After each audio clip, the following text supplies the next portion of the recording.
What's up, guys? In today's video, we're going to be talking about what are the 4 wealth benefits of single-family real estate. So as you may know, real estate has been proven. It is one of the best assets to invest in. Andrew Carnegie once said, 90% of millionaires became so through owning real estate.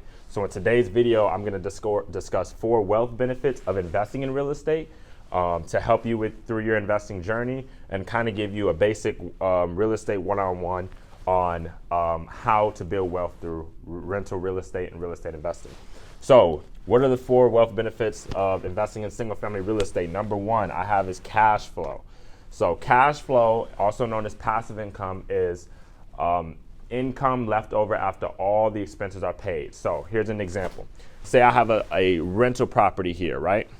Let's say it rents for $1,200 a month. Let's say all the expenses, the mortgage, the taxes, the insurance, the maintenance, vacancy, CapEx, and all the other HOA, if you're in an HOA, all the expenses to operate that property comes to $1,000. Okay, so the rent is $1,200 and all the expenses every single month is $1,000. That leaves you with $200 a month in positive cash flow or passive income. Okay, that comes to 200 times 12 months in a year comes to $2,400 a year in cash flow from that rental property. Now imagine you had 20 of these, 30 of these, 40 of these. That would be enough if you multiply, if you multiply this by 20 properties, 30 properties, that may be enough for you to retire from your W-2 job or your job that you may not like, so that you can spend more time with your children, you can travel, and you can do what you want to do when you want to do it. But cash flow is the number one. Cash flow is king. A lot of people say cash is king. That's not true. Cash flow is king, which is because cash flow is recurring income, money that comes in every single month, whether you work or not. So it's recurring, it's currency. Every single month it comes in. So that's the number 1 wealth benefit of investing in single family real estate is cash flow. Number 2 I have is appreciation. So appreciation is the increase in value of your asset, your rental property, right? So appreciation is generally year over year, around 3 to 5% per year. However, if you're in New York or LA or one of those high metropolitan cities or areas, the appreciation rate can be as high as 9% a year. So for example, let's stick to 3% a year. Let's stick to 5% a year for easy math. Say this property here that I own is worth $100,000, right? And after 12 months, it appreciates in that market 5%. Now that property is worth $105,000. Last year it was worth $100,000. This year it's worth $105,000 because of appreciation. And why does properties appreciate? 2 reasons. Number 1, supply and demand of population.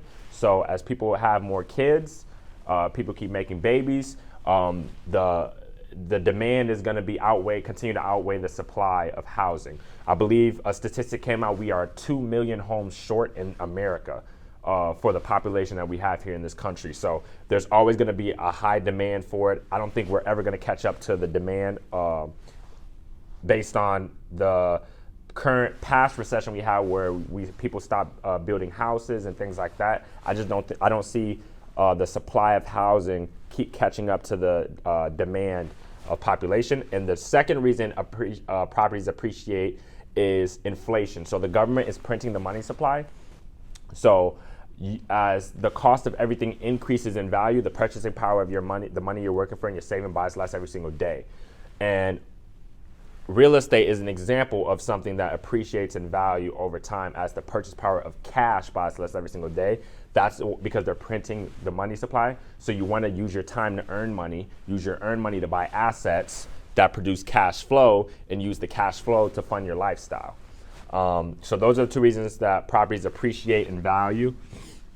The third wealth benefit I have here is loan pay down, so also known as principal pay down. So this is a benefit if you use leverage. Now, if you go and you buy a house, let's say the house is for $100,000 and you pay $100,000 in cash, you're not going to get this benefit because the house is fully paid off. Now, if you go get a loan and your tenant is paying down your mortgage every single month from their rent, then you do get the benefit off of loan pay down. Loan pay down is basically when you get a loan on a property. Let's say the property is worth $100,000 and I get a loan for $80,000, so I put a 20% down payment. The $80,000 is broken up into, let's say I get a 30-year mortgage, broken up over the course of 30 years. So there's going to be principal and there's going to be interest tied to the mortgage. And as years go on, it's going to be a little bit more of that monthly mortgage is going towards principal as opposed to interest. But if you live in that house, you as the investor, you as a homeowner, then you're paying for that property. Now, if you rent the property out and you have a tenant paying you $1,200 a month rent and all your expenses, including the mortgage, is $1,000, then your principal pay down, your loan pay down, your tenant is paying the mortgage down. So you get to benefit off of that. And the difference between, and this little chart here is called equity or net worth, basically. So let's say the property is worth $100,000 and I owe $80,000. The difference between the value and what I owe is called equity, or also known as net worth. So when people say, what is your net worth? You take your assets minus your liabilities. So let's say I only own this house, and let's say I don't have any debts like credit card debt, student loan debt, car note, anything. If this is the only asset I own and it's worth $100,000, but I owe $80,000, then $20,000 is my equity, also known as my net worth. So number 3 is loan pay down, because the tenant is paying your mortgage down every single month with the rent that they're paying you. So your net worth and your equity just continues to grow. And then the 4th benefit is tax benefits. I'm not a CPA, so you would want to talk to your accountant about this. But from my knowledge and me speaking with my accountant, there are massive tax write-offs as a real estate investor you get, because you're providing jobs, you're providing housing for people. So you're doing what the government wants. The government wants the economy to grow. So as a real estate investor, with you providing housing, you're helping the economy grow. So you get depreciation, you get deductions, you get deferrable.